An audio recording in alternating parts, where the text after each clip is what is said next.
Samajwadi party समाप्तवादी party बनने के सारे जतन कर चुकी है और जो मुझे लग रहा है कि समाजवादी पार्टी अपने आप अपना समापन चाहती है। अपराधियों, माफियाओं, दंगाइयों के साथ खड़े रहते हैं, उसकी कीमत समाजवादी पार्टी को जरूर चुकानी पड़ेगी। पूरा देश कांप गया, जाग गया कि संभल में एक नेता के पूरा परिवार का एक अलग एम्पायर चलता था। वहाँ कुएं को ढाका गया, वहाँ पर इतनी हिंदुओं को मारा गया, कई हिंदुओं को मार के जला दिए थे, मारने के बाद जलाए गए, उसका संदेशा नहीं, आवाज़ नहीं, कभी कभी बोला नहीं गया। ये बहुत ही शॉकिंग है और ये कलेजा कांप उठने वाली बात है। तो पक्ष विपक्ष को सुन लिया आपने और ऐसे में आज के प्रश्न बिल्कुल सरल लेकिन बहुत सीधे सवाल। क्या संभल में संविधान अलग हो जाता है और देश में अलग हो जाता है? 1978 के दंगे की फाइल खोलने से क्या माहौल बिगड़ेगा या ये जरूरी है? और क्या अब यूपी में दंगों पर सियासत होगी, मंदिरों पर सियासत होगी या इसके अलावा भी कुछ और मुद्दे हैं? खेती करनी है पर जगह कम है। कड़कनाथ मुर्गी पालन स्टार्ट करें और हर महीने 1 लाख से ज्यादा कमाएं। जानने के लिए फ्रीडम ऐप डाउनलोड करें। के शर्मा बीजेपी के प्रवक्ता, डॉली शर्मा कांग्रेस की प्रवक्ता, सुनील साजन समाजवादी पार्टी के प्रवक्ता हमारे साथ जुड़ चुके हैं और मलूक नागर हैं आरएलडी के महासचिव हमारे साथ जुड़ चुके हैं। बहुत स्वागत है आप सभी का। शर्मा जी, 1978 के दंगों की फाइल क्यों खोल रहे हैं दोबारा? ये विपक्ष पूछ रहा आपसे। नहीं गौरव जी, आपका प्रश्न बड़ा प्रासंगिक है।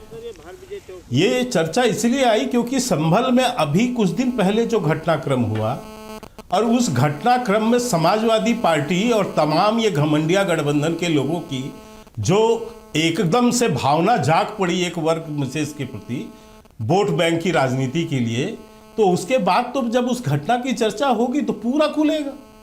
मैं 2 बात पर आपका ध्यान आकर्षित करता हूं शुरुआत के उस पर। देखिए कैसे वहां पर दंगा भड़काने, आज तो गंगा जमनी तहजीब, क्योंकि अब हिंदुओं के मरने की खबर आई, वहां मौत की, कत्ल की, नरसंहार की कत्ल आ रही है, मंदिरें दिख रही हैं, तो अब वहां भाईचारा और गंगा जमनी तहजीब, ये घमंडिया गठबंधन मुस्लिम तुष्टीकरण वालों की जबान पे आ गया। 4 दिन पहले इनकी भाषा क्या थी उसको भी सुनना चाहिए। और कैसा झूठ सदन, मलुक जी यहां बैठे हैं, सदन के अंदर कम से कम कोई सांसद झूठ नहीं बोलता, लेकिन कैसे झूठ बोल के वहां पर लोगों को भड़काया गया। मैं एक प्रोसीडिंग पढ़ रहा हूं, ये 3/12/2024 का प्रोसीडिंग है और ये 12:06 पे लोक महत्व के अविलंब मुद्दे पर अखिलेश यादव का बयान है। अब मैं इसको पढ़ रहा हूं, इसकी दो लाइन में। इसमें कहते हैं अखिलेश यादव, संभल इसलिए जाना जाता था कि वहां पर लोग भाईचारे के साथ रहते थे।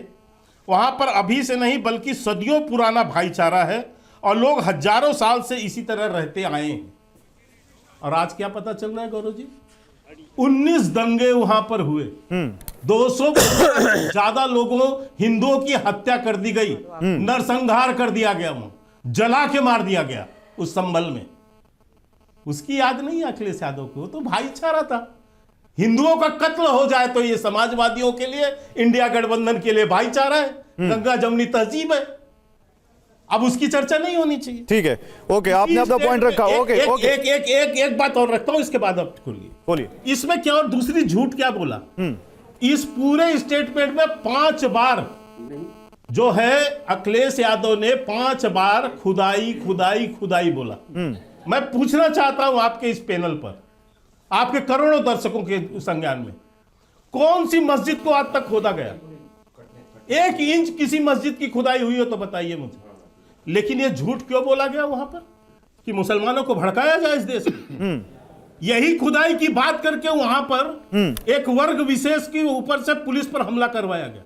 संभल में हिंदू मुसलमानों का दंगा नहीं है, वहां पर एक अराजक तत्व द्वारा पुलिस पर हमला है और वो भी कोर्ट के आदेश के अमल करने पर।